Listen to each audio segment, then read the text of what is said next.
შენ გაქვს $2 million, ხო? დახარჯული. ისეთი კოზირი მიჭირავს, რაც ალბათ ბევრ ხალხს არ აქვს სამწუხაროდ, მაგრამ მაინც ვიტყვი. ემოციებს ყიდიან რა. ინფოციგნები ხალხს რა, რისი მომხრე არ ვარ. ეხა ისე ლაპარაკო, როგორც აი სკამერები ვლაპარაკობენ და ვთქვი, მაშინ ჩვენი ოჯახისთვის ეს ძალიან დიდი სტრესი იყო რა. TikTok-ის რეკლამას თუ გავუშვე მე ავტორია მოგიკვდება და dropshipping-ს ალბათ ბოლო 6 თვეა შევეშვი. წარმოვიდგინე, ეგ ცოდნა გრჩება და ყველაფერს გართმევ. მოგესალმებით მეგობრებო, ეს არის ჩვენი პოდკასტის უკვე მეორე ეპიზოდი და დღევანდელ ვიდეოში სტუმრად გვეყოლება გიგი კურტაინიძე, ადამიანი, რომელსაც მრავალწლიანი გამოცდილება აქვს როგორც dropshipping-ში, ასევე ციფრულ მარკეტინგსა და e-commerce-ში და ამიტომ ბოლომდე უყურეთ ვიდეო, ძალიან საინტერესო იქნება. აუცილებლად მოიწონეთ, გამოიწერეთ არხი და ასევე გეტყვით, რომ ამ პოდკასტების მოსმენა უკვე Spotify-ზე შეგიძლია. გიგი, როგორ ახარ? მადლობა რომ მისტუმრე. პირიქით მადლობა მოწვევისთვის. კარგად. თავად? მეც კარგად, მადლობა. მოკლედ, ეხლა ტესტავ რაღაცებს რა, ამ პოდკასტი როგორ წავიყვანო რაღაცა და იმედია კომენტარებში დაგვიწერენ. დღევანდელი პოდკასტი გადავწყვიტე რომ ის როგორ ყოფილიყო, უფრო დასაწყისი ისტორიაზეც დაგვეთმო რა და ანუ მაინტერესებს შენ სფეროში რომ შემოხვედი რა, ანუ როდის დაიწყე ეს ყველაფერი და ანუ როგორ მიაგენი ამ სფეროს რომ ამ მიმართულებით უნდა წასულიყო და პატარა ისტორიასავით რომ მოგვიყო მაგ მიმართულებით. კი. მოკლედ 2018 წელი იყო, ბარსელონას უნივერსიტეტში ვსწავლობდი მაშინ და მაშინ სხვა განხრით ვიყავ, ფინანსების განხრით, მაგრამ Erasmus-ის პროგრამა იყო და ჩემთვის ძალიან ახალი გამოწვევები და საინტერესო იყო რა. და მოხდა ეგეთი რაღაც, რომ გავიცანე ერთ-ერთი გერმანელი მეგობარი, ძალიან დავუმეგობრდით და პროცესში აღმოაჩინა, რომ პარალელურად რაღაც side hustling ბიზნესები ქონდა რა, იმიტომ რომ მაშინაც ისეთ მეგობრებს ვეძებდი, რომ რაღაცა ვინც entrepreneurship-ით დაინტერესებული იყო და გამაჩნდა, რომ აი Shopify-ზე ქონდა dropshipping ბიზნესი, რაღაცა უაზრობა რაღაც პროდუქტს ყიდდა, მაგრამ მაშინ 2018 წელი რადგან იყო ძალიან დაბალი კონკურენცია იყო რა მაგ ინდუსტრიაში და ამ უაზრობა პროდუქტითაც კი თვეში აკეთებდა 1-30,000 ევროს რა პარალელურად. და ძალიან მომეწონა რა, მეთქი რატომაც არა, why not რა, რომ დავფიქრდი კონტენტ კრეატორობის ძალიან დიდი ბექგრაუნდი მქონდა, ციფრულ მარკეტინგზე არაფერი არ მქონდა მანამდე შესწავლილი, მაგრამ მეთქი აი რა უნდა გამიჭირდეს, როცა კაცი თუ ბავშვი ამდენი წელი იუთუბერი ვიყავი თქო რა. და ჩაუღრმავდი რაღაც დეტალებს იქ research-ი გავაკეთე და პროცესში რაღაცები დავამუყავი. მაგრამ ყოველთვის ეგ პრობლემა მქონდა ადრე, რომ რაღაც საქმეს რომ მოვუკიდებდი ხელს ამ ბოლომდე არ გამყავდა რა და ეგ ძალიან დიდი ხანი ეგ პრობლემა გამოვა სამწუხაროდ. მაგრამ უკვე ბოლო 4 წელია ეგრე აღარ ვარ რა მაგ პრობლემით. და ისე მოხდა რომ საბოლოოდ ჩავეხსენი რა ამ პროექტს, ჩამოვედი საქართველოში. მაგრამ ძალიან ისე დაემთხვა, რომ საქართველოში ჩამოვედი, ძალიან მალევე გავარკვიე, რომ თურმე ოჯახურ ბიზნესში მამაჩემს რაც ქონდა, ძალიან დიდი ინვესტიცია ქონდა ჩადებული ამ ბიზნესში და $200,000 მეტისაც კი ამას საჯაროდ უყელ გამამბობ, იმიტომ რომ მაშინ ჩვენი ოჯახისთვის ეს ძალიან დიდი სტრესი იყო რა. და რო გავაანალიზე ოჯახში, რომ ამ ხელა პრობლემა იყო, რომ მამაჩემ ამდენი ფული ჩადოდა ამ ბიზნესმა არ გაამართლა და ერთადერთი რაც ქონდა დარჩენილი ეს იყო საწყობი, სადაც რაღაც სხვადასხვა სახის პროდუქცია ელაგა. და ისე აღმოჩნდა ეს ბიზნესი, რომ მთელი 4 წლის განმავლობაში თითქმის არაფერი არ იყო გაყიდული რა. პარალელურად დაგვეთხოთ თან მერე პანდემია რა, ძალიან მალევე დაიწყო, თუ სწორად მახსოვს 2020-ის დასაწყისი იყო და მქონდა რა დრო მოკლედ რა, თან მაშინ უკვე ციფრულ მარკეტინგის მიმართულებით მუშაობდი და გადავწყვიტე რომ მეთქი why not, ონლაინ ბიზნეს დავლანჩავ თქო, აგერ პროდუქციაც მაქვს, არ იყო რაღაც ისეთი პროდუქცია, რომ ონლაინ მაგარი გასაპირებელი იყო, მაგრამ გავრისკე ასე ვთქვა და ჩემით ავაწყე რაღაც საიტი, ჩემით გადავღე სურათები, რეკლამა, კოპი, მაშინ არ იყო არ ChatGPT და არაფერი და კოპირაიტინგი ჩემი ყველაზე მტკივნეული პროცესია და მოკლედ რაღაც ვიწვალე, მაგრამ გავაკეთე რა, ბოლოში როგორც იქნა გავიყვანე საქმე და გავუშვი რეკლამა და პირველ თვეში ქონა $500-ად $13,000 პროდუქტეიცია გავყიდე და რაღაც ეგ იყო ჩემთვის, არ ვიცი, აი წარმოუდგენელი რაღაცა, უბრალოდ არ მჯეროდა რა, მეგობარს რომ აუნებოდი მეთქი აი $500 ამდენ გავყიდე, ეხა ისე ლაპარაკო, როგორც აი სკამერები რო ლაპარაკობენ და ხო მეთქი აი შეჩვე ვიღაცას რო ეთქო, მეც ეგრე ვიფიქრები თქო და ეგრე დაიწყო ჩემი ურთიერთობა e-commerce-თან, რასაც და ეგ იყო ის პირველი პროდუქტია ისა, რაზეც თქვი რომ ეს ის არის, რასაც უნდა წავყვეო? ზუსტად. კი, თან იმდენად ემოციური იყო ჩემთვის რა, დაჟე არასდროს არ დამავიწყდება ეგ რომ დედა ჩემი ყველაზე მეტად განიცადა ეხა მაინც ოჯახში და თავის დროზე რაც ეს პრობლემა აღმოჩნდა და ძალიან ბედნიერი სახე ქონდა, როცა ხედავდა რომ ესე მთელი ოჯახი ერთად მუშაობდით პანდემიის დროს. თან რაღაც აპლიკაციაში ქონდა როგორ რაღაცა ჩართული ქონდა notification და რაღაც ფულის ჭხრიალის ხმოვანდა და რამდენი რაღაცა chicken მაიგნებოდა აი ვისაც Shopify-ზე ქონეთ გამოსწორება იცით რა ძალიან სასიამოვნო ხმა არის მოკლედ მაგ ხმაზე მთელი ოჯახი რაღაცა ძალიან ბედნიერად აღნიშნავდი და დღეში რაღაც 20-30 შეკვეთები ქონდა ხანდახან და ის იყო საახალწლო პერიოდი იყო მახსოვს მოლები დაკეტეს მაგ დროს კიდევ უფრო მეტად გაგვიმართა რომ მოლები რო დაიხურა ხალხს სასაჩუქრე პროდუქტები ჭირდებოდა და ჩვენ მე რაღაც ბანდლები შევკარით სხვადასხვა პროდუქტების კომბინაცია ღვინის სახსნელი ქონდა იქ ღვინის რაღაც დეკანტერი ჩასასხმელი 1000 რაღაც სხვადასხვა და ეს პროდუქცია რაც ქონდა ხო რაც ქონდა და ნუ აი თითქმის ძირითადი პროდუქცია მარაგი რაც იყო ყველაფერი თითქმის მაგ ორ თვეში ამოვყიდე რა ნუ დანარჩენი საერთოდ სხვა ბიზნესი იყო რეალურად რა იმის ასე ვთქვათ ტურისტულ სფეროში იყო და სკამები და რაღაცები იყო სკამებს ხა ვერ გავყიდი ნამდვილად ონლაინ ანუ ეგ იდეაში შენ როგორც დროპშიპინგი ეგეთი მიმართულებით წაიყვანე თუ ანუ ეგ ხო იდეაში იმენა ბიზნესი ანუ დროპშიპინგი e-commerce-ია ხო ანუ დროპშიპინგის მუღამი ხო ცოტა ის არის თან რომ ტრენდული პროდუქტიც იყოს და რაღაცა რა ანუ იდეაში შენ ხო ეს dropshipping არ ყავს e-commerce-ის შეხება dropshipping-ს რაც შეეხება dropshipping-თან უშუალოდ მე პირველ რიგში ჯერ ესეთ ძალიან მაგარ კომპანიაში მოვხდი მეგობარი რომელიც დღემდე არსებობს ქართველი დამფუძნებელი ყავს მაგრამ ინვესტორი ყავდა გერმანიიდან და მოკლედ დაგვაფინანსეს საკაიფოდ აქ ხელმძღვანელობდი დაახლოებით 30 კაციანი გუნდი ვიყავით, ყველანი ქართველები და რაც ესეთი გეგმა ქონდა ხოლმე, რომ გუნდი ვისგან შედგებოდა, მაგასაც ვიტყვი, რომ კოპირაიტერი ყავდა, დიზაინერი ყავდა, ვებ დეველოპერი, UI UX-ი, მოკლედ ყველაფერი რა, იდეალურად იყო გამართული და გეგმა ქონდა, რომ ყოველ თვე ერთი რაღაც ბრენდი უნდა დაგველანჩა. Ну, და თავიდან ვიწყებდით, dropshipping business models ვერ ვიტყვი, რომ ვიწყებდით, მაგრამ დაახლოებით მაგ პრინციპით მუშაობთ რა. Dropshipping-იც არის დღეს უკვე ეგ რა, ანუ ძალიან პატარა bulk orders ვაკეთებდით რა, ანუ სადაც 50 ცალიან ორდერს რა. აი 50-იან 100 ცალს ვიყიდით, უცებ თვითმფრინავით გავაგზავნიდით ამერიკაში, ავსტრალიაში და ასევე კანადაში, ამ სამ ქვეყანაში. პროდუქტებს დავამარაგებდით და სანამ ჩავიდო და მანამდე უცებ საიტს მოხოდავდით რეკლამებს რაღაცებს და პროდუქცია როცა ჩავიდო და უკვე ქვეყანაში გამზადებული ქონა რეკლამაც საიტიც შეთავაზებებს ყველაფერი მთელი სტრატეგია მე დაახლოებით თითო ბრენდზე ქონდა ხოლმე სადაც $10,000-დან $20,000-მდე ბიუჯეტი იმიტომ რომ საკმაოდ დიდი ინვესტიცია ქონდა და ნუ ტესტავდით ამ პროდუქტებს სადღაც ჩემი მუშაობის დროს 16-ზე მეტი ბრენდი დავლანჩე და ამ 16-დან სადაც 4-5-მა $1 მილიონზე, არა მილიონი არა, $10 მილიონზე მეტი გადაჭამ, მილიონი დაჟე ზოგი პირველივე თვეში დავდეთ რა.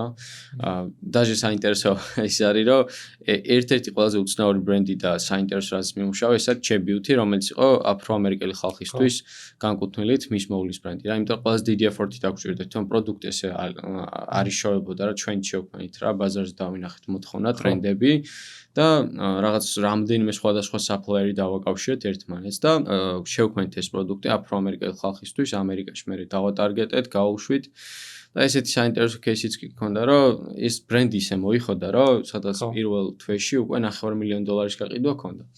და ძალიან პოპულარული გახდა და მე უცებ წამოვიდა ესეთი კითხვები რა customer support-ში რომ is it black owned რა ანუ ფერადკანიანი ფლობს თუ არა ამ ბიზნესსა და ჩვენ მაშინ ყავდა ძალიან სტაჟიორი customer support-ი რა ვინც chat-ს პასუხობს რა და არც გაჩენია იმის კითხვა რომ ეს რამე ჩვენამდე მენეჯმენტს უნდა ეკითხა რომ აი რა უპასუხო ამ შემთხვევაში რა და ჩვეულა პასუხობდა არა თეთრკანიანები ფლობენ ამ ბიზნესს რა და წამოვიდა ძალიან დიდი აგრესია მაგაზე ну ესეთ რასიზმი ანუ მაგათგან იყო რასიზმი ჩვენ თეთრკანიანების მიმართ რა ეგეთ რაღაც შარში გავუკვეთ ასე თქვა მაგრამ ნუ მე ქართული რაღაც რო არ მომიტყროს ვიღაც ერთ-ერთი გოგო ვნახეთ და იმას მივეცეთ ძალიან მცირე წელი მე სტატიები შევუკვეთეთ რომ Chebuty-ს რო სერჩავდი Chebuty founders მაგას აგდებდა მაგოგოს და ნუ ეგ პრობლემაც მოვაგვარეთ ეგ საქმე ისევ ცოცხალია დღეს თუ შეწყდა რაღაც ეტაპზე აი ზუსტად არ ვიცი რა ნუ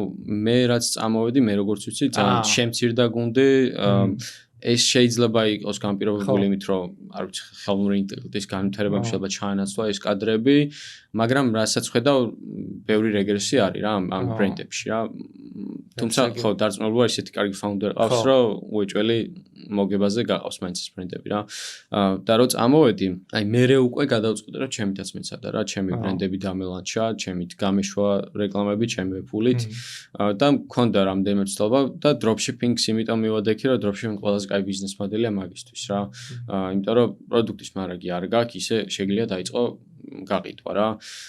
თუმცა მე პროცესში რა პრობლემები გაჩნდა რა, მაგასაც ვიტყვი. აი dropshipping-ს თავის მინუსები აქვს რა. ძალიან დიდ შეკვეთებს რო ადიხარ, რაღაც მხრივ შეიძლება მე ბანკი ან გადახდის სისტემა Stripe-ი გიყინავს რა ამ თანხას. განსაკუთრებით იმ შემთხვევაში, როცა ძალიან ბევრი კომპლეინები გაქვს რა, ანუ არიან dropshipping-ის დროს ყველა ვარიანტში მაგ პრობლემას წააწყდები რა, მიტანის დრო. რატო? იმიტომ რომ dropshipping-ი როა? კი, dropshipping რადგან არის და ჩინეთიდან რადგან იგზავნება სადღაც, მაინც დრო ჭირდება და ლოჯისტიკაში იჭედები და ნუ ხარისხიც ვერ აკონტროლებ რა, ანუ შეიძლება ძალიან დაბალი ხარისხის პროდუქცია იყოს და ეხლა ამერიკელი ტიპი, რომელიც მიჩვეულია რაღაც Amazon-დან 2 დღიან მიტანის სერვისს უფასოსთან როგორია რა 2 კვირა ალოდინო რა 2 კვირა რა პროდუქტს დაელოდოს ნუ მაგის ძალიან ბევრი ხერხები არსებობს რომ შეგიძლია იმეილით ნუ პანდემიის დროს მაგარი ის ქონდა რა ქვია მარტივი მოფიქრება ხოლმე რომ აი კოვიდის გამო სამწუხაროდ ლოჯისტიკური პრობლემებია მთელ სოფლიოში და რაღაც და მაგის გამო არ გვედაობოდნენ ხოლმე მაგრამ როცა კოვიდი დამთავრდა მე უკვე წამოვიდა ესე ეს კომპლეინები და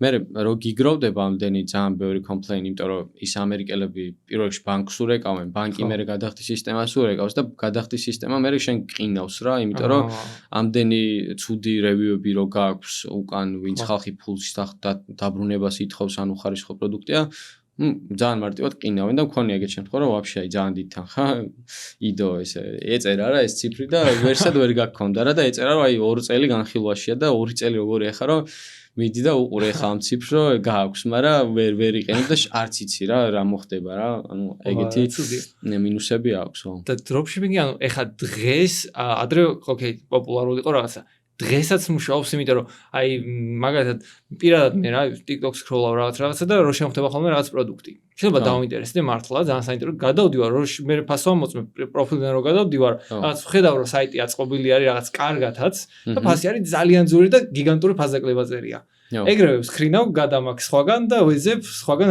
რა ფასებში იყიდება და ვხედავ ბევრად უფრო იაფად და ეგეთი რაღაც ალბათ უკვე ბევრი აკეთებს და მუშაობს დღეს dropshipping-ი მაინც ძალიან ბევრი მიზეზები შემიძლია ჩამოთვალო რომ მუშაობს და ასევე ძალიან ბევრი მიზეზები რომ პრობლემური ინდუსტრია რა მაგრამ ან ჩემი აზრით დღეს ერთ-ერთი საუკეთესო ნიშა მაინც რომ დაიწყო რა ბიზნესთვის იმიტომ რომ აი დამისახელა აი ერთ-ერთი ბიზნესი სადაც აი თანხა არ გჭირდება რომ დაიწყო რა ანუ ხო მაგრამ dropshipping არ არის რა ეგ ინდუსტრია მით უმეტეს TikTok-ით დღეს აი არ ვიცი რა ეხლა მე ან dropshipping-ს აქვს ორი ძირითადი მიმართულება არის paid advertising-ი და ფასიანი რეკლამებით რასაც თითქმის full time მაგას ვაკეთებ უკვე მაგრამ ეს ბოლო პერიოდია შევეშვი და მაგასაც ვილაპარაკებ რატო და არის ასევე ორგანული კონტენტი ერთ-ერთ Discord server-ზე შევედი სადაც ხედავდი აი 16 წლის ბავშვები თვეში $30,000 აკეთებ $20,000 რავი აი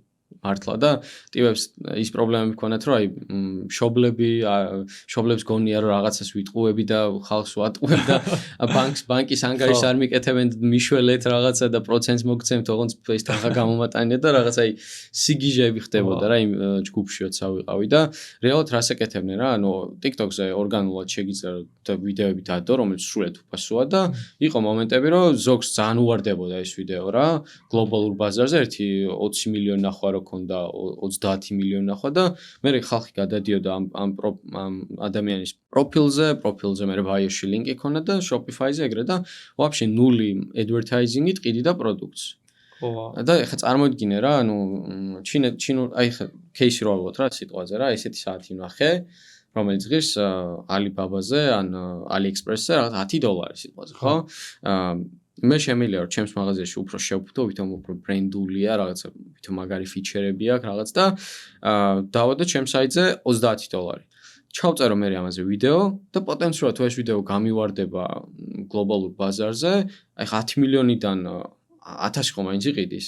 1000 იყიდის და $20 რჩება სუფთა მოგება, იმიტომ რომ შენ იმ $10 აძლევ წარმოებას 30 შენთან შემოდის, ანუ 20000 საკეთებ მაგით რა, ძალიან მარტივად. ანუ ესეც ფურცელზე ძალიან მარტივია რა პროცესი და სულ ჩემს თუნდა mentorship-ი როცა მქონდა და ვაკეთებდი, სულ მაგას ვეუბნებოდი სტუდენტებს, რომ მეთქი ანუ ძალიან მარტივია ფურცელზე რაც ჩანს, მე ჩემი ციფრებით რაც მქონა გაზიარებული, ეგეც მარტივად ჩანდა, მაგრამ იმის უკან არის იმდენი შრომა, იმდენი რისკი, ნერვიულობა, სტრესი, არ ვიცი, ყველაფერი, აი ძალიან ის არის რა. პრინციპში ბიზნესის ქონა ჩემს დეგარი რა. რაღაც მხრივ ცოტა სტრესულია, მაგრამ ისეთი ადამიანები იმარჯვებენ, ვინც არ ნებდებიან, ყველა გამოწვევას უმკლავდებიან და რა ვიცი, ანუ და არ პანიკდებიან რაც ყველაზე. და შენ ქონია მომენტი, რომ სიტყვაზე არჩიე პროდუქტი გაუშვ ყველაფერი სწორად, მაგრამ რაღაცა ვერ წაიღო რაღაცა და რას აკეთებდი ეგეთ დროს? ძალიან ბევრჯერ. ნუ რა თქმა უნდა, ყოველთვის პირველი მიზანი ის არის ხოლმე, რომ გავაანალიზო სად დაუშვი შეცდომა. თუმცა ხო, არ ვიცი, აი ყოფილა მომენტები, რომ საერთოდ აი გამკვირვებია კიდეც, რომ მეთქი რანაირად, ანუ ესეთი კარგი შებუთვა, ესეთი კაი ბრენდინგი, რეკლამა, საიტი, მეთქი აი პრობლემას ვერაფერში ვერ ხედავ და ნუ ხანდახან არის ხოლმე რა ეგეთებიც ხდება რა, ცოტა იღბალიც ყველაფერში გჭირდება რა ჩემი აზრით რა. ამიტომ ეგეთი მომენტებიც ქონია კი. და იდეაში dropshipping-ის დროს რა, უფრო ხო ტრენდული პროდუქტებია მანდ და შემილია მაგას შევხედო სამომავლოდ. ანუ ჯერ ვაფშე ტრენდული პროდუქტები როგორ მოვიძიო ეგ ერთ საკითხი, მაგასაც მინდა ვისაუბრო და მეორე ის რომ აი შემილია რომ აი რაღაც პროდუქტი მოვსკენი, ყიდი, კარგად წაიღო, ძალიან რაღაც კარგად მიდის და შემილია ეგ რომ ბიზნესად ვაქციო მერე და გრძელვადიანად იყოს თუ dropshipping-ი აუცილებლად მოკლევადიანი არის და მე რაღაც ეტაპის მერე შეწყვეტს მუშაობას. ძალიან კაი კითხვა. სულ მაგას გავიძახი რომ dropshipping-ი არის იდეალური ბიზნეს მოდელი დასაწყებად. ან dropshipping რეალურად ბიზნეს მოდელია, ჯერ მაგით დავიწყოთ რა. ანუ ვიღაცა რო გეტყვის რომ და dropshipper-ი, ანუ dropshipping-ი პროსტა ბიზნეს მოდელი, რა სხვაობაა ანუ e-commerce-სა და dropshipping შორის რა. e-commerce შემთხვევაში უფრო დიდი რისკი გაქვს რომ უნდა იყიდო დიდი მარაგის პროდუქცია 1000-ობით. შეიძლება 1000 არ იყოს, 100-ობით. 100 იყოს თუ გინდა, ხო? 100 ცალი რაღაც უნდა იყიდო, უნდა გამოაგზავნო, ჩამოიტანო, დაასაწყობო, ბევრი რისკები გაქვს რა და მე შეიძლება პროცესში აღმოაჩინო, რომ რეკლამა გაუშვა და თურმე ვაფშე არ გიყიდება რა და ეს 100 ცალი შეგრჩეს ესე რა. და ძალიან დიდი რისკია. როცა რეალურად მეორე პლანზე არის მეორე ბიზნეს მოდელი, რომელსაც ქვია dropshipping-ი. Dropshipping-ის დროს უთანხმდები მწარმოებელს, ну რა თქმა უნდა ის ცალობაში უფრო ძვირად გაძლევს ამას, როცა 100 ცალი რო გეყიდა, რა თქმა უნდა ლოგიკურად უფრო ანუ უფრო იაფით აგიჟდება და მაგრამ სამაგერად აქ რა რისკი გაქვს, რომ რეკლამას უშვებ და ეგრევე ხვდები რა, თუ არ გეყიდება, ოკეი, დავიკიდებ, კაი და გადავალ სხვა პროდუქტზე რა. ანუ ძალიან ნაკლები რისკი გაქვს რა, ბევრად უფრო ნაკლები რისკია. მით უმეტეს თუ ორგანულ dropshipping-ს აკეთებ და TikTok-ზე უფასო ვიდეოს დებ და ბავშვი ხარ, რომელიც რა ვიცი, უცალია, გადასაღებად სკოლის მერე ან თუნდაც უნივერსიტეტის მერე ეგ ვაფშე მაგარია რა. მე ხა უბრალოდ ეგ სტადიაზე ნამდვილად არ ვარ რომ მაგდენი ხანი მეცალოს.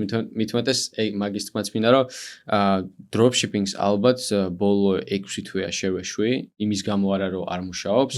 უბრალოდ ძალიან ბევრი სხვა ახალი მიმართულები აღმოაჩინე, როგორც არის ხელოვნური ინტელექტი, რომელიც რა ვიცი, ჩემი აზრით დღეს თუ ხელოვნური ინტელექტში არ ხარ ჩართული, ძალიან ბევრ რაღაცას კარგავ რა და დავიწყე სტარტაპები მაგ მიმართულებით რა და ეხლა ძალიან დიდი გეგმა მაქვს წლის ბოლოს მინდა რომ სან-ფრანცისკოში გავიტანო ჩემი სტარტაპ იდეა, მცირე დაფინანსებები და რაღაცები უკვე აქ მოვიგეთ, გრანტები და ეხლა მაგ თანხით ვცდილობთ რომ გავიტანოთ უკვე რომელ სტარტაპი აქ უკვე დაიწყე თუ ჯერ არ გაიკეთებია. კი, ანუ პლატფორმა ის უკვე არსებობს, ყველა შეუძლია ნახოს admagica.ai რა. და რას აკეთებს? ეს პლატფორმა ზუსტად dropshipper-ებს ეხმარება, ანუ რეალურად dropshipping-ს არ შევშვები ვარ რა ტექნიკურად, იმიტომ რომ გული მაინც მან ვიკიწევს. ისე მაკეთ ვარ რა და მაგ ხალხს ვეხმარები და მაგ ინდუსტრიას რა, იმიტომ რომ ძალიან დიდი გამოცდილება აქვს და ეხლა ძალიან დიდი შეცდომა იქნება და ვაფშე სხვა რაღაც დამეწყო რა. უბრალოდ AI და dropshipping გავაერთიანე და ესეთი იდეა მოვიფიქრე რომ მოდი ბარემ SaaS იქვია მაგას რა, software as a service რა. SaaS business დავლან ჩამოვედი dropshipping-ში თქო რა. და რეალურად რა შვება ეს რა, მაგალითად შენ რაღაც პროდუქტი, რასაც ნახავ რა, AliExpress-ზე იქნება, ის თუ რავი, სადაც იქნება, ამ AdMagica-ზე შენ ხოლ პლატფორმაზე ჩააგდებ შენი პროდუქტის links, AI გაანალიზებს ამ პროდუქტს, კიდევ უფრო მეტ დეტალურ ინფორმაციას ნახავს გარდა AliExpress-ისა, რამე თუ არის ინტერნეტში და ერთი რომ პოტენციურ აუდიტორიებს ჩამოგიწერს, ვიზე შეიძლება გაყიდო და რა მარკეტინგული სტრატეგიებით და რა ენგლებით, ანუ კუთხით, ანუ სხვადასხვა მიდგომით. მეორე რეკლამების დაგიგენერებს თვითონ, ანუ პირდაპირ გაგიმზადებს Facebook-ში, Instagram-ზე გასაშვებ რეკლამებს. ჯერჯერობით მარტო ფოტორეკლამები გვაქვს, მაგრამ ნუ ვიდეოებიც მალე გვექნება. და ეს ფოტორეკლამები არის ხაერიდან კი არ მოაქვს თან AI-ს რა. დატრენინგებული გვაქვს, ძალიან ბევრი data გვაქვს მიცემული ჩვენი AI მოდელისთვის და იმ რეფერენსებიდან 50000 მეტი რეფერენსია ცდილობს რომ იმ სხვადასხვა რეკლამების, წარმატებული რეკლამების რეპლიკები გააკეთოს რა. ნუ ChatGPT-ს ალბათ გეცვენება რომ ძალიან მაგრა შეუულია უკვე რაღაც რეკლამა ჩაუგდო და უთხრა რომ აი აქ ჩემი პროდუქტი ჩამისვი რა. მაგრამ ნუ რა თავის მინუსებიც აქვს და ჩვენ ამ მინუსებს მაგით ვაბექაპებთ რომ data-ს ვაძლევთ რა, ვატრენინგებთ და ამ AI მოდელს ბევრად უფრო ხარისხიანი გამოწევს. ახლა შენ რო ადგე და ChatGPT-ს რო იჩალიჩო, გააკეთე მაგასაც იგივე პრინციპით რა. მაგრამ ჩვენ პლატფორმაზე 50000 მეტი რეკლამა აქვს უკვე და იცის რა, უფრო დამუღამებული აქვს ასე ვთქვათ რა. თან ის რეკლამები, რომლებიც დატესტილია, რომლებიც უკვე გატესტილია, კი და მაგასაც ესე ისიდან არ მოგვაქვს რა, ანუ data მოგვაქვს ძალიან მეტადან რა, Facebook-იდან მოგვაქვს. ჩვენი ფილტრაციის სისტემა გვაქვს რა. და ნუ subscription business მოდელია პირდაპირ, ანუ subscription-ში ხდი $30-დან იწყება ყველაზე მინიმალური, უფრო სწორედ 20-დან თუ წლიურს იყიდი, წლიურ პაკეტს და ეხლა გვაქვს როგორი ეტაპიცია, ის დაფინანსება რაც მოვიპოვეთ, რეკლამები გაუშვით და აი ჯერ ეხლა ვიწყებთ რა, ანუ seed round-იც არ ქონია რა ინვესტიციის დონეზე რო ვთქვათ, ჯერ Global 500-ი არის საქართველოში და მაგაზე ვცდილობთ რომ გავიდეთ რა, რომელიც სადაც ერთ თვეშია და რავი იმედი გვაქვს რომ აქამდე იმდენ traction-ს დავდებთ, ანუ იმდენ users რომ დავაინტერესოთ რა. იმიტომ რომ 500 პირდაპირ გაკავშირებს ამერიკასთან, სან-ფრანცისკოსთან და სან-ფრანცისკოში თუ მოხვდი, მე ძალიან მარტივია სწორი ხალხის ნახვა რა. და ეხლა სტარტაპი შექმნისას რა, ბარემ აქ თემა შევეხეთ. აი, სტარტაპს რო იწყებ, ეგ დროს აი რეალურად გუნდი შეგრა ხო ძალიან მნიშვნელოვანია. შენ როგორ იქცევი ხოლმე ეგ დროს, როგორ სადეძებ, როგორ პოულობ, როგორ არჩევ გუნდს, აი ეგ დეტალები შეგიძლია გაგვიზიარო. კი. ერთი ისეთი კოზირი მიჭირავს, რაც ალბათ ბევრ ხალხს არ აქვს სამწუხაროდ, მაგრამ მაინც ვიტყვი. ერთი ის არის რომ ბავშვობაში რადგან იუთუბერი ვიყავი, არ ვიცი ეს თაობა წამოიზარდა მოკლედ და ძალიან ბევრი არის 18-დან 24 წლამდე ადამიანი ჩემ ხელად, თითქმის ჩემ ხელად ადამიანები, რომლებიც აი ძალიან ნიჭიერები არიან, ძალიან ჭკვიანები არიან, ზოგი დეველოპერია, ზოგი ის არის და რამდენი რაღაც არ ვიცი, LinkedIn-ზე შევარ და დავპოსტავ და გასაუბრებას ჩამოშვა, ყველა მეუბნება, შენ ხარ ჩემი ბავშვობის ფანი, ნუ გაღმერთებდი და ვიდეოს უყურებდი სულ და რაღაც და უკვე ნდობა აქვს ჩემი მიმართ და რაღაც იდეას რო გაუზიარებ ხოლმე, ძალიან მომყვებიან ამ იდეაში და თან გუნდშიც რო ავიყვან ხოლმე, რაღაც სხვა პასუხისგებლობით მიდგებიან თითქოს რომ რადგან ბავშვობაში ესე მაგათთვის რაღაც ვარსკვლავით ვიყავი ან რა მაგარია ეგ კოზინი მაგ და სულ მაგაზე ხსუღა დავფლან რომ მეთქი აი სად გამომართა ეს იუთუბერობა თქო რა მაგრამ ხო ეგ ერთი პლუსია თორე ისე რეალურად ხო ვიტყოდი პირველ რიგში რომ LinkedIn-ი ძალიან მაგარია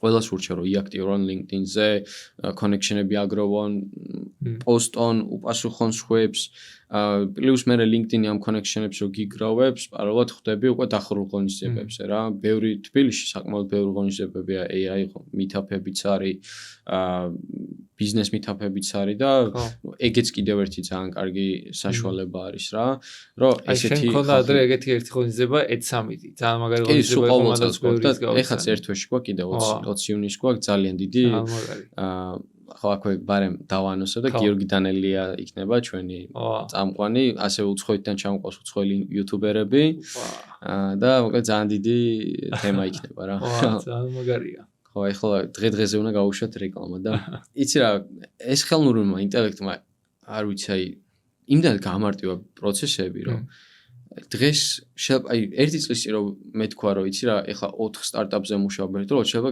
ვიღაცას ჩაითვალა რომ შენ გიჟი ხო არ ხარ რა მაგრამ დღეს უკვე ეგ შესაძლებელია რა და როგორ და რა სტარტაპია მაგას ჩამოთ. ერთი რომ ხომ უძრავი ქონების აპლიკაცია, რომელიც ასევე ზუსტად 2-3 დღის წინ გავუშვით და ძალიან მაგარი ამბიციები გვაქვს ქართულ ბაზარზე. უკვე top 8-ში ვართ, top 10-ში, მე 8-ზე ვართ და top 10-ში ვართ, უკვე საქართველოში გადმოწერილ აპლიკაციებს შორის გუშინ გავუშვით პირველი პოსტი. რეკლამაც არც გამიშვია და უკვე ის ვიდეო ხო? ხო და ეხლა რეკლამას რო გავუშვით ალბათ Coca-Cola-საც გავუსწარეთ, Tine-ს გავუსწარეთ, რავი, ძალიან დიდ ბრენდებს გავუსწარეთ რა გადმოწერებში. ძალიან მაგრად მუშაობ вообще მაგ ვიდეომ რა. ძალიან. ხო, ეგ ფორმატი ყავაც მუშაობს. ინტერვიუ სტილის ფორმატი მაგრამ მუშაობს რა. ეგ აპლიკაცია პლუს ფიქრობ მე შენს გამოგადგება, ერთ კიდევ ძალიან მაგარ აპლიკაციაზე მუშაობ.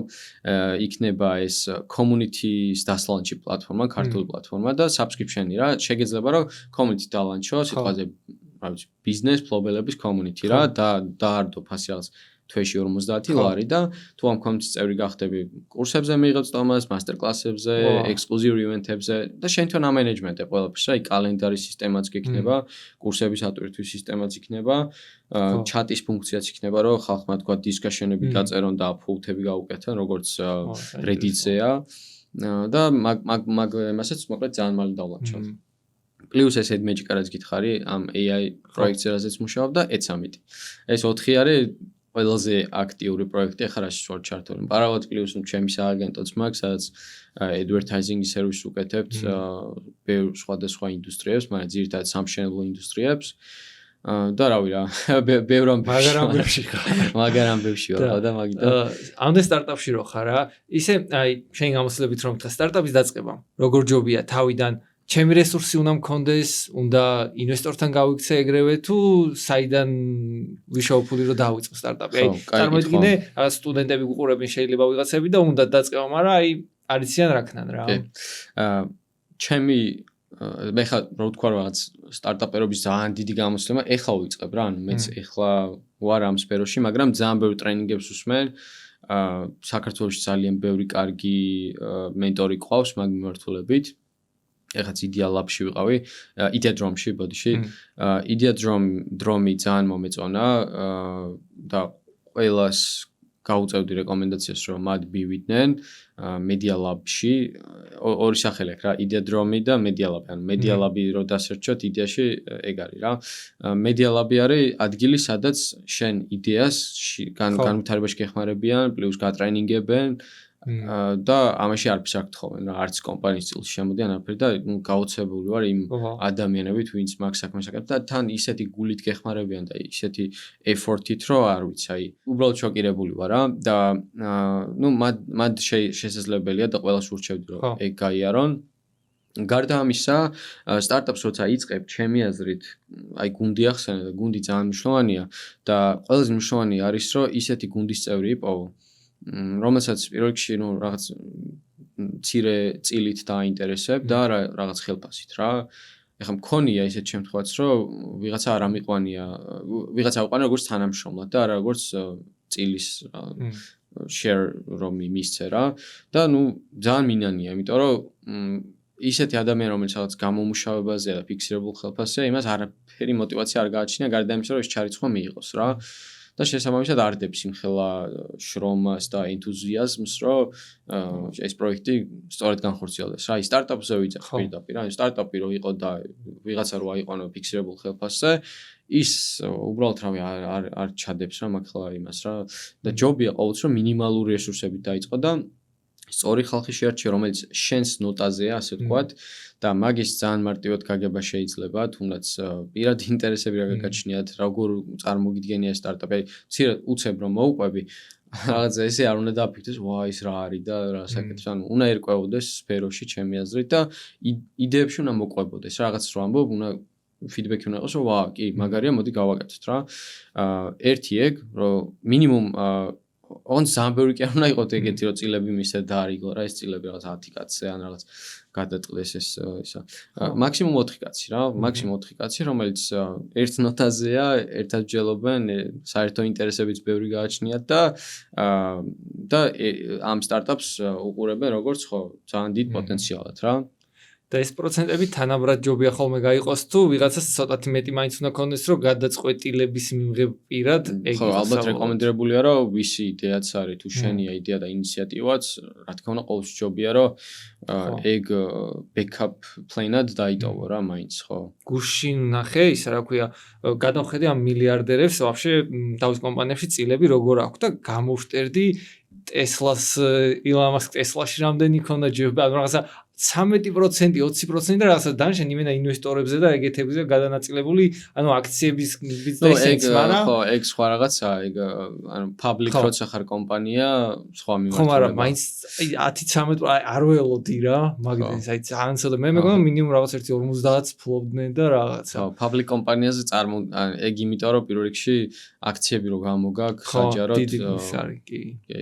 მაგრამ private კომპანიებში არ არის მაგ ხელაპროცენტ, ну არიან ახლა ფაუნდერები გამიგე, მაგრამ ეგ უკვე არასწორი არის. ანუ ფაუნდერი ხარ და public კომპანია არ ხარ და რა ვიცი კომპანიაში გაკ 10%, ანუ რაღაცა არასწორი გააკეთე რა და ვიღაცა წაგართვა რა, ეგ წილიას. ამ სტარტაპების კეთების დროს ყველაზე მნიშვნელოვანი რა ისწავლე? ყველაზე მნიშვნელოვანი, ну ძალიან ბერჯერ კი შევეხე ამ გუნდს, მაგრამ გუნდის თემა რა, იმიტომ რომ შეიძლება ისეთი მომენტიც იყოს, რომ თავიდან გეგონოს, რომ ძალიან მაგარი გუნდი ხართ რაღაც, მაგრამ პროცესში მიხვდე, რომ სიჩქარეში ვერ მოყვებიან, ანუ ვერ გეწევიან რა უბრალოდ და სტარტაპის ყველაზე დიდი მინუსი ალბათ ეგ არის, რომ რადგან ამ ხელა რისკს იღებ ხო დღეს ახლა როგორი არ რთულია რა გამონახო დრო და იმუშაო რაღაცაზე, რაც არ ვიცი ან გაამართლებს ან არა, ხო?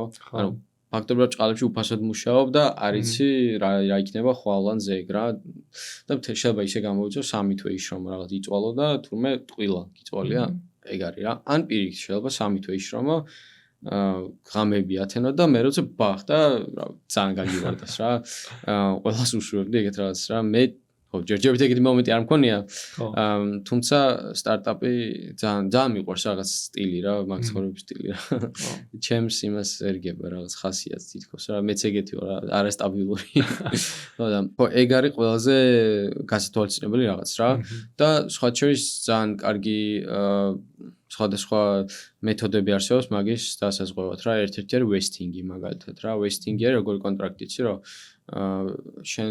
შენ რადგან ხარ ბიზნესის ფლობელი და იდეის ავტორი პირველ რიგში უმეტესად შენ გაგწილი და დანარჩენები ვინ შემკოს აი სიტყვაზე რა აპლიკაციის იდეა გაქვს რა ხო და დეველოპერი ნახე ვინც მოყვება ამ იდეაში ხო და გეუბნება რომ დავაი გავაკეთოთ წილის ამსოც თანახმად ვესტინგი რისგან გაზღვევს რა კონტრაქტ შეგიძლიათ დადო ისეთ ხელშეკრულება რომ თუ ეს აპლიკაცია არ ჩაბარდება დაჟე დედლაინების დასვა რაღაცები მაშინ ამ პროცენტის წილს ვერ მიიღებ და ანუ დეველოპერის მოტივაცია ბევრად უფრო მეტი აქვს რომ დროშიც გამოყვეს იმაშიც ხო იმიტომ რომ ქონია შენ ხო რომ ეგ არ გავაკეთე და ძალიან გამეწელა რა რაღაცები დალანჩვა და ეგ არის ალბათ ერთ-ერთი ყველაზე კარგი უსაფრთხოება. მეორე common ძალიან დიდი შეცდომა არის ის, რომ ალბათ ვიტყოდი ყველაზე მეტად იდეა რა, ანუ შეიძლება იდეის ძალიან გჯეროდეს, მაგრამ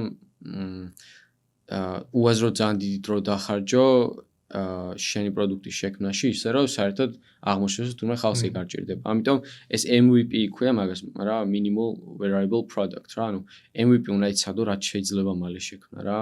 აი არ უნდა გაგეწოს მაქსიმუმ 2 კვირა, 1 თვე უნდა დაგჭირდეს რომ MVP შექმნა. აი მინიმალური ვერსია დონე, ყველაზე ბანძი ვერსია რა, რაც კი შეიძლება გქონდეს და შეხედო რეალურად ეს პროდუქტი რამდენად საინტერესოა აუდიტორიისთვის რა. თუ დაინახავ რომ ხალხი ყიდულობს და მე ეგ წერენ რომ ეს გაასწორეს, შემისწორეს, შეცდომა მაქვს, ანუ ეს რას ნიშნავს, რომ ანუ ხალხს ჭირდება ეს პროდუქტი რა და შენ უბრალოდ რადგან ეს MVP გარისკენ დალანჩე, იმიტომ რომ ქართველებს გვაქვს ეგ რავი სენივი თუ რაღაც რომ გონია რომ სანამ იდეალური არ იქნება, მანამდე არ უნდა გავხსნათ რა რაღაცა ყველა თაროზე თუ სწორად არიდება რაღაც. არ და რეალობა ის არის რომ ყველა ცდილობს რომ ძალიან მინიმალური ვერსია დალანჩვან თავის პროდუქტის და დაინახონ რა თუ ხალხი მერე წერს რომ რაღაც პრობლემებია ეს ნიშნავს რომ კარგი პროდუქტია რა და უბრალოდ მერე გასაგრძელებელია და გასავითარებელი რა ეხლა მინდა შევეხოთ Facebook Ads-იც აქეთ მიმართულებით რო წავიდეთ რა. შენ გაქვს $2 მილიონი, ხო? დახარჯული. ანუ შენ უკვე მეტი ხო, შენი საქმიანობი და პლუს სხვა კომპანიების სადაც თანამშრომლობდი და რაღაც ხო, სწორია. და ეხლა მაგ მიმართულებით რა, აი ადამიანები რომ გავარკვიოთ უფრო მაგ მიმართულებაში, აი მსმენია რომ ძალიან რთულია რეკლამის სწორად გაშვება რაღაცა და აი რა არის მან თავარი ამე ფორმულა არსებობს რაც უნდა დავიცვა რომ მეც წარმატებული რეკლამა გაუშვა თუ აი რა არის ის თავარი გაკვეთილი რაც ისწავლე ხო აი 2 მილიონი რო დახარჯე აი რა მოგცა მაგ აი ჩათვალე კურსი იყიდე რომელმაც ბევრი რაღაცა გასწავლა ხო აი რა ისწავლე ეგ რო გაგვიზიარო კი ბატონო პირველი ყველაზე მნიშვნელოვანი რაც არის ეს არის ჰუკი რეკლამის ჰუკი რა, ანუ პირველი შესავალი რა, რამდენად საინტერესო გაქვს და რამდენად უმიზნებს შენი მომხმარებლის პრობლემას. იმიტომ კარგი პროდუქტი რა არის? კარგი პროდუქტი არის ის, რაც მომხმარებელს უჭრის სერიოზულ პრობლემას. ხო, რაც უფრო სერიოზულ პრობლემას ჭრი, მით უფრო ბევრი ფულის მოთხოვნა და თანხის გადახდა შეგიძლია. ნუ ცალკე თემაა რომ ეს პრობლემა ანუ ხალხი ყველაზე მეტად დროში იხდის ფულს რა ანუ ან მაგალითად სიტყვაზე რო აიღო რა gym membership-ი ხო შეგვიძლია გაყიდო ისე რომ დაიკელი წონაში ან მეორე მხარეს არის გაიკეთე ოპერაცია რაღაც ესა მუცლის თუ რა ქვია ესა ქვია და დაიკელი წონა ეგრე სწრაფად რა ერთ სჭირდება ერთი წელი შეიძლება მეორე სჭირდება რა ვიცი ერთი კვირა ხო და მე ხალხი ამ ერთ კვირიანში იმიტომ იხდის ფულს რომ ძალიან დიდ shortcuts აკეთებს დროისას რა ხო და ну ეგ ცალკე თემა, მაგრამ ну თავარი არის რომ ეს შესავალი რა პირველი ვიდეოსი რაც იქნება, ან თუნდაც ფოტო იყოს რა, იყოს პრობლემაზე ორიენტირებული რა.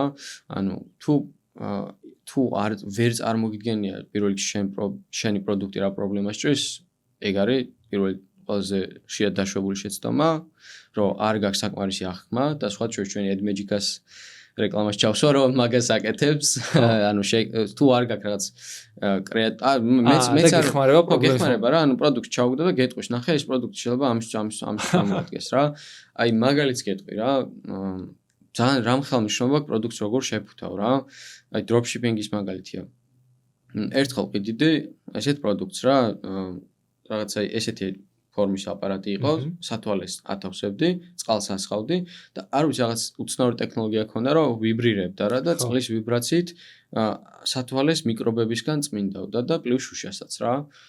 ეგეთი ის იყო რა მოწყობილობა. ძალიან ტრენდული იყო იმ მომენტში და ანუ ისე მოხდა რომ ანუ დიდად ვერ გავყიდე რა.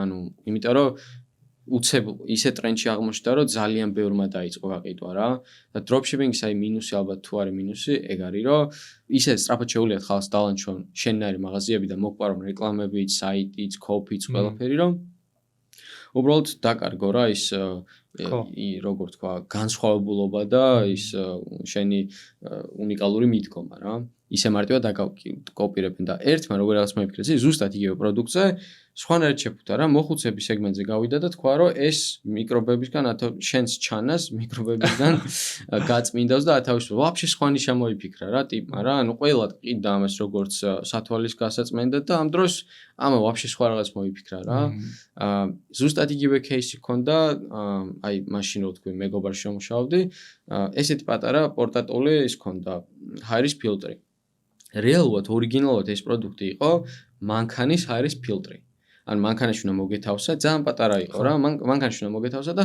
მანქანის შიგნით ჰაერს ფილტრავდა მაგრამ ჩვენ როგორ ფუთავთ მაგას იცი როგორც ოთახის მინი საყვარელი თითო ოთახშიო თითოს დადებ და ესე ქონდა რა თუ ორსაძინებლიანი ბინა გაქვს ამდენი იყიდე 3 ცალი თუ ეს გაქვს 5 ცალი თუ ეს გაქვს 7 ცალი რა და პატარ-პატარებად ყიდი როგორც რეალურად ეს ალიბაბაზე რო შესულიყავ ეწერა მანქანის ჰაერის ფილტრი და ჩვენ ყიდით ოთახის ჰაერის ფილტრად. იმიტომ რომ ჰაერის ფილტრებს რა პრობლემა ქონდა, იცი? ძალიან ძვირები იყო რა, ანუ ერთი ცალი და დიდი უნდა გეყიდა და უნდა გადაგეხადოს $300, როცა ჩვენ $50 ყიდით პატარ-პატარებს რა და თან ისე ფუთავთ რა ყველა ოთახს ეყოფა რა და მომხმარებელი ფიქრობდა რომ ვა რატომ უნდა ვიყიდო ერთი დიდი როცა რა შემიძლია 5 ცალი ვიყიდო იგივე ფასში და სხვადასხვა ოთახებში დავდგა რა ძალიან შევყვება მას მაგრამ ჰუკი ძალიან მშვენია პრობლემაზე გამოხო ყურადღება რა რომ მოიფიქრო შესავალი მეორე ნაწილი არის უკვე ჰუკის მერე ამ ჰუკს როგორ კარგად გადააყო იმიტომ რომ შეიძლება ძალიან ინტრიგული ჰუკი მოიფიქრო მაგრამ არაფერი შუაში არ იყო შენ პროდუქტთან ეგეც ძალიან დიდი შეცდომაა ბევრი უშვებს რა რომ შეიძლება რაღაცა უაზრობა გააკეთო შესავალში რომ უბრალოდ ადამიანს ყურადღება მიიქციო და მერე ვაფშე სხვა რაღაცას გადახვიდა ილაპარაკო და არასწორი სეგმენტი მოიზიდო და ამიტომ ეს Facebook-ს ალგორითმი და სხვა სარეკლამო ალგორითმები როგორ მუშაობს რა თითოეულ ქცევას აკვირდება ანუ თუ დაინახა რაღაც საერთო ინტერესი პირველ 3 წამს ვინც უყურებს იმ ხალხს შორის მერე ცდილობს ისეთ ხალხზე ოპტიმიზირდეს და იგივე ქცევების ხალხი მოგიყვანოს რა და ის პირველი 3 წამი თუ შენ არასწორ ხალხი დაინტერესე შესაბამისად ალგორითმიც არასწორ ხალხზე გააკეთებს აქცენტს და სულ ეგეთ ხალხზე გახვალ და ნუ აი სულ ყველა დაკარგავ ფულს რა ამიტომ ეგეც ძალიან მნიშვნელოვანია რომ თანაკვეთ ამ ჰუკსა და მერე უკვე გაგრძელებაში შორის ძალიან მნიშვნელოვანი იყოს. გაგრძელებაში კიდევ რა არის მნიშვნელოვანი? აი, კარგი არის, როცა ისეთი რეკლამა არის კარგი, როცა მომხმარებლის შეფასებები ჩანს. ეს შეფასებები იდეალურია, რომ იყოს საერთოდ ვიდეო შეფასება და ძალიან ისეთი ემოციური და კარგი რა. ანუ კიდევ ასევე კარგია, როცა რაღაც ფუნქციებზე კი არ აკეთებ აქცენტს, არამედ ბენეფიტებზე რა. ძალიან დიდი სხვაობა და ეს ორი რამ ერთმანეთში ეშლებათ ხოლმე და სხვაობას ვერ ხვდები, არც რომ რეალურად ძალიან დიდია რა. აი მაგალითად რა, ანუ iPhone-ის რო მაგალითად რო ავიღოთ რა. iPhone-ზე ახლა iPhone შეუძლია ესეთ რაღაც დაიწყოს, რომ ჩვენ გვაქვს ყველაზე მაგარი 48 მეგაპიქსელიანი კამერა, რომელიც ამდენ ლინზით იღებს. კი, რაღაც ხრივ ეგეც აქვს პრეზენტაციაში ხოლმე, მაგრამ რეკლამებში თუ დააკვირდები, არასდროს რაღაც ეგეთ ფუნქციურ რაღაცებზე ნაკლებად აკეთებენ აქცენტს. უფრო აკეთებენ იმაზე, რომ გადაიღე რაღაც შენი საყვარელი მომენტები, სწრაფად, მარტივად, ხარისხიანად, რაღაც აი ხო, Instagram-ზეც სუეგენი უდევს რაღაც iPhone-ით გადაღებული სურათები და რაღაც ეგეთი ის აქვს. ხო, ნუ, ხო. აი, DJI-საც ეგ კონტენტი აქვს TikTok-ზე, საერთოდ რომ აი როგორ ვიდეოებს იღებენ, აი ამ კამერით, ამ დრონით და რაღაც ემოციებს ყიდიან რა. კი, და სულ რა იგრო დავიწყო ტოპ ბრენდები, აი მცირე ბრენდები, რაც მინახავს წარმატებული, ყოველთვის ისეთი ბრენდი ნახულობს საბოლოო წარმატებას, ვინც აი ესეთ ემოციურ და ისეთ ფუნქციებზე არ აკეთებს აქცენტს რა, აკეთებს აქცენტს ბენეფიტზე, რა, აი რა შედეგს მიიღებ რა. ამიტომ ეგეც ძალიან მნიშვნელოვანია რეკლამაში რა და ეგ არის ჩემი აზრით ყველაზე დიდი აი სამი ჰუკი, პრობლემაზე აქცენტი და კარგი გადასვლა და social credibility რო ანუ სხვადასხვა რევიუები რო ჩანდეს მომხმარებლების ეგ და მეორე ნაწილი ვაფშე სხვა რაღაცა მე საიტზე რასახვედრებ რა ეგეც ძალიან მნიშვნელოვანია რა საიტზე რო შეყავს იქაც ძალიან ბევრი რევიუები უნდა დაახვედრო მოკლე ლაკონური ტექსტები უნდა იყოს და ისევე არა ფუნქციებზე ორიენტირებული არამედ შედეგზე აი მაგალითად ბალის ვყიდით ავსტრალიაში ძალიან დიდი წარმატებით აი ძალიან 10 მილიონზე მეტი დოლარზე მეტი ღირებულების ბალიში გავყიდეთ და როგორ რაღაც გვეწერა იცი რაღაც დაივიწყე ისე კისრის ტკივილები გაღვიძების შემდეგ და მე ჩამოწერილი იყო კიდევ დამატებით ბენეფიტები რა გეხმარება ხრინვის არიდებაში ეს ერგება შენის ძილის პოზას და იძინებ უფრო როგორ თქვა deep ანუ უფრო სიღრმისეულად ღრმად იძინებ და უფრო ენერგიულად იღვიძებ. ანუ ხო ხვდები რა ეს ფუნქციები ხო არ არის, ეს არის სუფთა ემოციებზე, ანუ შედეგზე ორიენტირება, რომ მომხმარებელს აგზნობინო. ეხლა ჩვენ შეგვიძლია როგორ რაღაც დაგვეწერა, იცი? ჩვენ გვაქვს ყველაზე მაღალი ხარისხის ზედაპირი ბალიში, ზედაპირი. ჩვენ გვაქვს ყველაზე მაღალი ხარისხის არ ვიცი რა ტექსტურა შიგნით ბალიში და აი რაღაცა არ ვიცი რა. რასაც მომხმარებელი უბრალოდ განიავებდა რა ეს შეხედავდა დაიგნორებდა და აღარ იყიდიდა.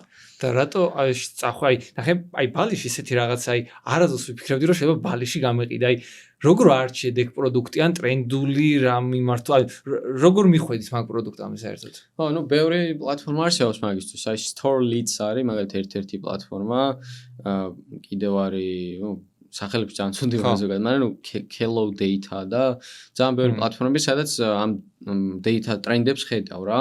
რომ რაღაც კონკრეტულ კატეგორიას ირჩევ და მე გიჩვენებს რაღაც ტოპ 20 პროდუქტს ამ კვირაში, რომელიც არის ყველაზე მაღალი პროცენტის ზრდა აქვს რა. ერთი ეგ მაგით პოულობდით. რომ უცებ შემთხვევით ვიპოვოთ ეს ერგონომიული ბალი შეგვია მაგას რა, ანუ რაღაც სპეციალური ღრუბელივით, შიგნით ღრუბელი აქვს და მართლა ძალიან კომფორტული დასაცინებელია მაგ ბალიშზე და ну, მოკლედ, მაგ ეგ ბალი შეგრე ვიპოვეთ რა. ну, მეორე თემა არის კიდევ შეიძლება Google Trends-ში ნახო რაღაცა ძალიან ისეთი ტრენდი. აი მაგალითად შებიუთი რო ვახსენე ის აფრო-ამერიკელი ხალხის ტრენდი. ეგ სუბტად ტრენდის ხრივ Google Trends-ში რო ჩაწერ რაღაც keywords, იგი გიჩვენებს წლების მანძილზე რამდენი search-ი ქონდა და თუ რაღაც ესეთ ზრდად შკალას ხედავ, ესე იგი ნიშნავს, რომ მოთხოვნა იზრდება რა. კიდევ არის ძალიან კაი საშუალება, რომ თვითონ ამ ინდუსტრიაში ჩართული ხარ რა, მე მაგალითად ყველას ურჩევ ხოლმე, რომ თუ ეხა e-commerce და dropshipping-ში ხარ, გააკეთე რა TikTok account-ი ცალკე სრულად ახალი. პირველი რასაც გააკეთებ ამ account-ზე რომ შეხვალ dropshipping ჩაწერე, dropshipping products დასერჩე, რომ ალგორითმი მიხვდეს, რომ ეს გაინტერესებს. იმიტომ რომ სულ ალგორითმი როგორ მუშაობს რა, რასაც უყურებ დიდხანს, იმით ინტერესდება რა. აი რომ მოდიან ხოლმე და მეუბნებიან რა, აუ რაღაც სულელებს მიგდებს, რომელსაც რატომ მიგდებს? მეთქი იმიტომ გიგდებს, რომ ანუ ეგეთებს უყურებს, ეგ და გაინტერესებს და просто არ მეუნები რა, ხო, ну, იშვიათად რაღაც შეცდომით რაღაც გიჩვენოს, ხა ეგეთებიც ხდება. და მე რო სკროლავ ამ პროდუქტებს, სკროლავ, ზოგს ალაიქებ, ზოგს ასეივებ. მე ვაფშე მთელი ალგორითმი ისე გადაწყობილი და შენზე მორგებული, რომ მარტო ეგ ვიდეოები გვხვდება და ყოველ დღეც ჩათვალე ასობით ახალ პროდუქტს ნახულობ და ხედავ ტრენდებს და მე კიდევ ცალკე თული არის ასეთი ისევ სახელი არ მახსოვს სამწუხაროდ ძალიან ვერ მიმახსოვრებ, მაგრამ ნუ იმ თულში შედიხარ, აგდებ Shopify-ის links, მაღაზიის links და გიჩვენებს გაყიდვებს. ტრეკავს. ვახ, ვერ გავიხსენე. რაღაც ნინჯა რაღაც ქვია რა. მაგრამ ბევრი ეგეთ ხო. ისე TikTok-ზე რა, ბარემ TikTok-ზე ვიდეოების ლაპარაკს შევყევით და TikTok-ის თემაზე ეცი რო დაემატა ხა საქართველოში. თუ ნახე და მაინტერესებს თუ დაგიტესტავს, იმიტომ რომ მეც მინდა დავტესტო, მაგრამ იცი, რისი მეშინია, იმასაც ხო ამობენ ხოლმე რომ აი სიტყვაზე ან Facebook-ზე ან იმაზე რეკლამას რო გავუშვებ, მე ალგორითმი ამოღამებს რომ შენ გადამხდელი ხარ და ჩვეულებრივად აღარ გაგიგდებს ვიდეოს და რეკლამებზე ფოკუსირდებაო. ეგ ვაფშე რამდენად მართალია, ეგეც თუ იცი რომ მითხრა და პლუს TikTok-ის რეკლამაზეც რომ მითხრა თუ რამე. ხო. კი ბატონო. ანუ საქართველოში რაც შემოვიდა ეს TikTok-ი, ვიტყოდი რომ ჯერ ძალიან MVP არის. აჰა. TikTok-იც აკეთებს ეგეთ რაღაც MVP არის რა, ანუ აშკარად ის მთავარი ფიჩერი. მე TikTok-ზე advertising-ზე ამერიკულ ბაზარზე როცა მუშაობ, იქ ძალიან აქტიურია და დღემდე, რავი, რამდენ ბრენდს მიმუშავია, სულ სხვა დონეა და სულ სხვა ფუნქციები აქვს იქ რა. ეხ ჩვენ ბაზარზე რაც შემოვიდა, ეს არის, არ ვიცი, აი ძალიან მინიმალური რაღაც რა, ანუ ელემენტარული არ შეგიძლია, რომ შენს საიტზე რო გადაიყვანო მომხმარებლებს, იმათი აქტივობები დათრეკო. არის და ციფრულ მარკეტინგში ეგ ძალიან მნიშვნელოვანია რა, რომ მომხმარებელს რო შეიყვან საიტზე, მერე რაღაც კონკრეტული ღილაკები დათრეკო, რომ მერე მაგის მიხედვით სწორ აუდიტორიაზე გავიდეს. ამიტომ ვიტყოდი რომ ჯერ ალბათ მაინც არ არის ჩემგან რეკომენდირებული, თუმცა მათ მეორე თემაც არის რომ რადგან ძალიან ახალია და ბევრი არ იყენებს, შეიძლება სწორი დრო იყოს ასათვისებლად და შენ სასარგებლოდ გამოსაყენებლად რა. მე პირადად გამოვცადე და ძალიან უცნაური кейსი მივიღე, რომ ყოველ დღიური ბიუჯეტი მივუთხე რაღაც $30, როგორც მახსოვს. ვერ დამიხარჯა. არ ვიცი რატომ, მაგრამ დამიბრუნა თანხა უკან რა, რომ ისა, ვა, ბოდიშიო რაღაცა ისე კაი ვიდეო იყო და ვიღარავდა. არ ვიცი, ხო რაღაცა ვერ დავხარჯეო რა, ხალხი ვერ ვნახეო თუ რაღაც ინტერესი მივუთხე კონკრეტული და $10 დახარჯა, $20 უკან დამიბრუნა რა. ძალიან გამიკვირდა, მეთქი რა უცნაური ახლა Facebook-ზე რომ მე თქვა რა $30 დამიხარჯა, სიამოვნებითო გეტყოდა და რა პრობლემაო და ყველას უჩვენებდა რა, ანუ და TikTok-მა ეგეთი უცნაური რაღაც გააკეთა და ის თემა რომ TikTok-ის რეკლამას თუ გავუშვე მე აუდიტორია მოგიკვდება და ორგანული ისა არ არის მართალი, იმიტომ რომ ასევე ძალიან ბევრ სხვა ცნობილ კონტენტ კრეატორს, ნუ არ დავსახებ, იმათაც დავეხმარე რეკლამის გაშვებაში რაღაც და დღემდე ძალიან სტაბილურად ჩვეულებრივ ნახვები აქვს. მიუხედავად იმისა, რომ რეკლამები გავუშვეს რა, ამიტომ ეგ სტარია.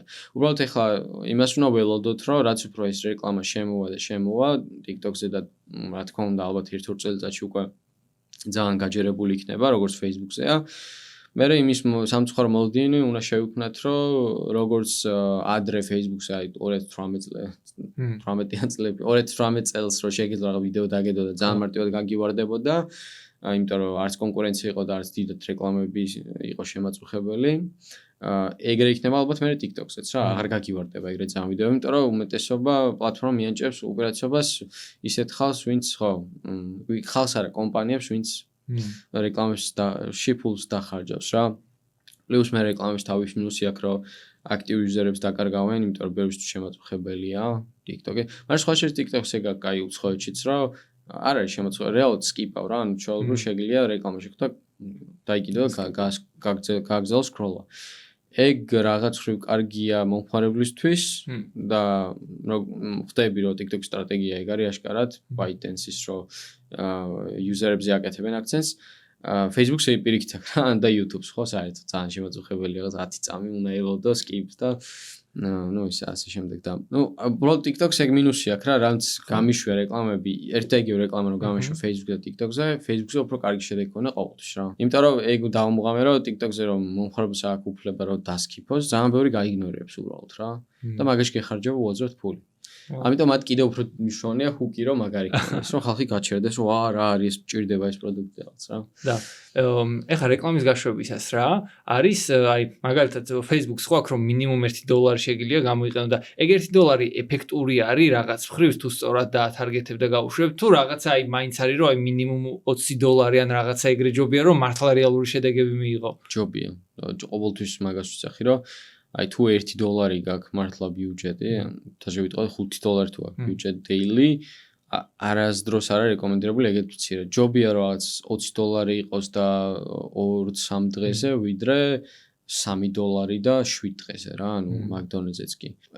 ეგ თემა არის რა, რომ მცირე ბიუჯეტზე ალგორითმი როგორ მუშაობს, რაც უფრო ცოტას ხარჯავ, უფრო ნაკლებად ვითარდება, ასე ვთქვათ რა, ანუ იმიტომ რომ რეკლამას ვუშვებ პირველი რიგში ალგორითმი აკვირდება ქცევას, რომ როგორი მომხმარებლები ჩერდებიან მაგ რეკლამაზე, რომლები გადადიან საიტზე და ამ ქცევებს აკვირდება და მერე ცდილობს, რომ შემდეგი 1000 მომხმარებელი უკვე ისეთი იყოს, რომელიც წინა იმ ადამიანებმა, რომელმაც რაღაც ყურადღება გამოიჩინეს და გადავინეს საიტზე, ეგეთი მსგავსი ადამიანები იყოს რა და მაგ პრინციპით მუშაობს ყოველ ჯერზე რა, ანუ წინა თხად 1000 არა, მაგრამ ყოველ ჯერზე რამდენი ადამიანიც ასე ვთქვათ აქტიურობს ამ რეკლამაზე, მაგის მიხედვით ცდილობს რომ ადაპტირდეს რა.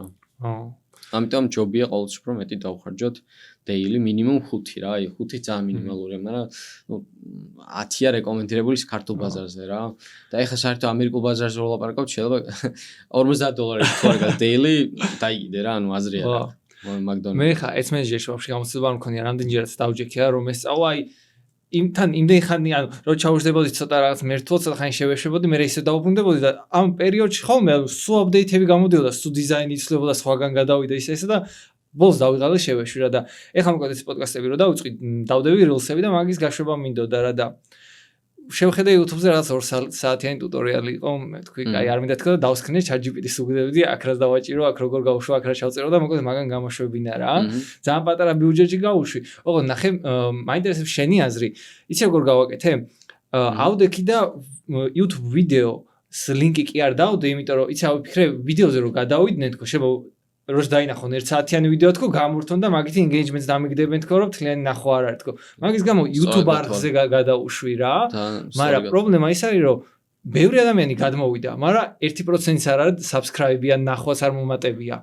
ეგ შენი აზრით რატო ვითომ ბოტები გადმოვიდნენ ან ინტერესებში რა არჩი? აი პოდკასტები, ბიზნესი, სტარტაპი და რაღაც ეგეთი რაღაცები. აი პოდკასტი ძალიან ზოგადია რა. პოდკასტში მონიშნე ჩათვალე ყველას აჩვენებ. ჯობია რაღაც დაჟე ყველაზე კარგი არის ხოლმე რაღაც კონკრეტული ან ადამიანი ან ჟურნალი Forbes-ი მაგალითად რომ იგეთებინა ან ენტერპრენერი შეიძლება ეგეთმა ხალხმა უფრო უსმინოს ესეთ პოდკასტს. პლუს შეგიძლია რაღაც ხო თუნდაც ხო entrepreneurship ინტერესი ვარჩიო, ბევრად ჯობია ვიდრე პოდკასტი. იმიტომ რომ პოდკასტი ძალიან ზოგადია, პოდკასტი ძალიან ბევრნაირი არის და შესაბამისად ბევრ არასწორ ხალხსაც მოგიყვანს რა. ერთი ეგ. მე კიდევ გირჩევდი რომ ობიექტივად რა არჩია, ანუ დანიშნულება. თუ გახსოვს. რა ჩავწერე არ მახსოვს. ალბათ კარგი იქნებოდა ამ შემთხვევაში engagement-იც, engagement დანიშნულება ან link click-ები. ხო, link-ზე რო გადასულიყვნენ ეგ მივუწევი. link click-ები და YouTube-ის link-ი მე რა watch now-ს დააჭირონ და გადავიდე, ხო. ეგ კარგი ალტერნატივა, მაგრამ ალბათ ტარგეტირებაში ქონდა რა, ყველაზე დიდი პრობლემა. და ჯობია ხოლმე დავიწყო სეგმენტი, ძალიანაც არა, მაგრამ 150-ის კაცამდე რა, რომ იცოდე რომ დარწმუნებით რომ ჯერ ეგ ნიშა აითვისო და მე უკვე როცა მაგ ნიშაშიც პოპულარული გახდები, მე შეგვიძლია თუნდაც ეგეთი ინტერესები აიღო რა პოდკასტი და შემდეგ. ოკეი. მაგას გირჩევ. კაი, ნელ-ნელა უკვე ბოლოსკენ გავდივართ და ესეთი კითხვით მინდა დავასრულო რა. აი ხა ამ ხნის განმავლობაში რა გამოცდილებაც გაქვს დაგროვებული და ის რაცოდნაც გაქვს. აი, წარმოიდგინე ეგ ცოდნა გრჩება და ყველაფერს გართმევ.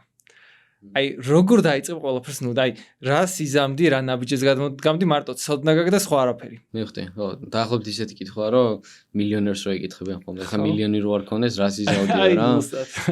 ხო, კაი კითხვა. ნუ ლოგიკურად მე ძალიან მიყვარს საერთოდ და ძალიან მიკვირს ხოლმე, როცა ადამიანები თავენ ცოდნას მონეტიზაციას არ უკეთებენ რა. აი, თუნდაც ის community პლატფორმაც გითხარ, რასაც მალე დავლანჩავთ. აი, ფიქრობ ეგ იქნება ძალიან დიდი შესაძლებლობა ნებისმიერ ადამიანისთვის რა, რომ თავისი ცოდნა გაუზიაროს ადამიანებს, თავისი ჰობი თუნდაც რაც უყვარს და მაგით ფული იშოვოს რა დამატებით რა. პირველი რასაც გავაკეთებდი აუცილებლად დავიწყებდი ჩემ ცოდნის უფასოდ გავრცელებას TikTok-ის პლატფორმაზე რაღაც მარტივ TikTok-ებში ჩავწერდი და დავიწყებდი ლაპარაკს რომ აი ციფრული მარკეტინგი რა არის, რომ რამდენად კომფორტულია დასაწყებად, შეგიძლია მსოფლიოს ნებისმიერ წერტილიდან იმუშავო, ბიზნესები მართო, 9-დან 6-მდე არ იყო და ხან კაფეში იჯდე, ხან უცხოეთში იყო, ხან იქ იყო, ასე შემდეგ. ხან პლიაჟიდან იმუშავო. და რა ვიცი, ანუ პირველი მაგას ვწევდი რა, რომ ესე რაც მარტივ TikTok-ებში ჩავწერდი ამ თემაზე, მე ხალხს ვთხოვდი რა, ანუ ვეტყოდი რომ თუ უფრო ცლად გინდა, მოდი გადადი ჩემს 2 საათიან მასტერკლასზე რა, სადაც კიდევ უფრო დეტალურად გასწავლე ამ მიმართულებას და გიხსნი. მე იმ 2 საათიან მასტერკლასზე რაღაც ვიქნებოდი რომ პირველი 15 წუთი ვილაპარაკებდი შესწავლაზე, ინდუსტრია რა არის და მე ვინ ვარ. მე რაღაც 1 საათი ვილაპარაკებდი ამ შესაძლებლობაზე, რომ შენ როგორ მარტივად შეგიძლია საერთოდ და ისწავლო, ჩემს გავსად და ამით მე თანხები იშოვა და რაღაც ბოლო 15-20 წუთი თუ რევიუები მექნებოდა ადამიანების და რევიუებიც ძალიან მარტივია, შეგიძლია მეგობრებს აჩუქო და უბრალოდ რევიუები მოსთხოვო რა, სანაცვლოდ. ან მე რენდომ ხალხს აჩუქო შენი ჩანაწერი კურსის, ასე თქვა. mentorship პროგრამის და მე ამ რევიუებს ვაჩვენებდი ბოლოში და შევთავაზებდი რომ აი თუ სიღრმისეულად იმენა გინდა რომ ეს მიმართულება აითვისო, აგერ რაღაც დაესწარე ჩემს ერთვიან mentorship პროგრამას რა. ერთი მაგ მონეტიზაციას გავაკეთებდი უეჭველი. აი თუნდაც ეხლა რა, ეს AdMagic-ა ჩემთვის ახალი გამოცდილებაა სრულიად რა. ის სრულიად სხვა რაღაცებთან მიწევს შეხება რა. კი, რა თქმა უნდა, მარკეტინგი მეხმარება, რა თქმა უნდა, ის კონტენტის შექმნის გამოცდილება მეხმარება და ყველაფერი, მაგრამ ძალიან ბევრი რაღაცები ახალია ჩემთვის რა. თუნდაც ინვესტორებთან pitching-ი, აქსელერაციის პროგრამებში მოხვედრა და მანდ გამარჯვება. ჩემთვის ახალი მიღწევებია, ხო ხდება, ახალი achievement-ებს ხსნი ცხოვრებაში და პროცესში ხვდები, რომ ეხლა რა ეტაპსაც გავდივარ, აი ცოტა კიდევ რომ დავაგროვო გამოცდილება და შემდეგი მიზანია რომ 500-ზე რაც ვერა Global 500-ზე არ ვიცი იმედია მართლა ეგრე იქნება და გავიმარჯვებთ. რო გავიმარჯვებ, პირველი რასაც აუცილებლად გავაკეთებ არის რომ ჩემი ცოდნის და ამ გამოცდილების მონეტიზაციას ვიზავ რა. ხალხს გაუზიარებ ჩემს ცოდნას და ვეტყვი რომ აი როგორ გააკეთო შენც იგივე რაც მე გავაკეთე რა.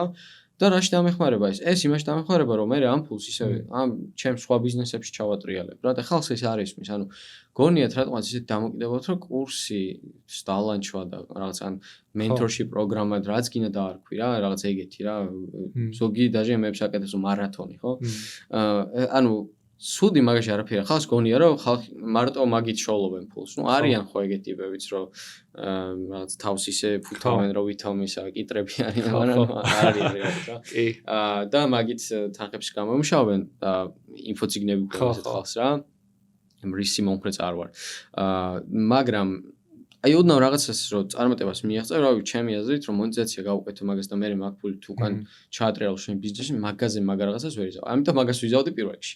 ჩემს ოდნავ გავუკეთებდი მონეტიზაციას, მენტორში პროგრამას დავლანჩავდი, მაგ-ფულით მე უკვე იმას გავაკეთებდი, რაც უკვე ვიცი რა, ხო? ანუ მაგ-ფულს გამოვიყენებდი იმისთვის, რომ მე უკვე ის სხვა ბიზნესებიც დამეწყო. ასევე კარგი არის სერვისის გაწევა რა, ანუ როცა რაღაც სოდნა გაქვს და სკილი გაქვს, პირველი რაც აუცილებლად უნდა გააკეთო, არის რავი, რომ გამოხვიდე და დაიწყო ლაპარაკი, რომ მე ეს ვიცი, მე ვიცი როგორ გავუშვა რეკლამა, მე ვიცი როგორ გაგიზარდო გაყიდვები, მე ვიცი რავი როგორ გავხადო შენი ბიზნესი წარმატებული, ხო? მაგას თუ დაიწყებ ლაპარაკს, უეჭველი ვიღაც მოვა, ვინც დაინტერესდება შენით, მით უმეტეს კონტენტი არის მაგისთვის ძალიან მაგარი რაღაც რა. ამდენი წელია კონტენტს რო ვაკეთებ, ხალხი ის იმ დონეზე მენდობა ხოლმე, ხანდახან მიკვირს ხოლმე რა.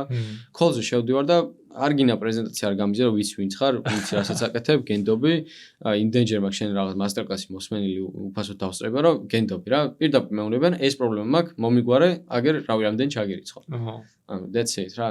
ხო, ხანდახან ეგეთი მარტივიც არის რა, როცა ესეთ კონტენტს აკეთებ. ამიტომ აუცილებლად ამ კონტენტის დახმარებით ერთი რომ კურსებს გავყიდდი, მეორე სერვისად გავუწევდი, რომ ბიზნესებს დავეხმარებდი advertising-ის, რეკლამების გაშვებაში, კონტენტის შექმნის სტრატეგიაში და ასე შემდეგ და მე მაგ-ფულით უკვე რეალურ ბიზნესებს დავიწყე. ძალიან საინტერესო. მადლობა, ძალიან საინტერესო პოდკასტი გამოგვიდა. მადლობა შენ, საინტერესო კითხვები. წარმატებები შენ საქმიანობაში და მეგობრებო არ დაგავიწყდეთ, მოიწონოთ ვიდეო, გამოიწეროთ არხი და აღწერაში იქნება ჩემი სოციალური ქსელებიც და გიგის სოციალური ქსელებიც. აბა დროებით. დროებით, მადლობა.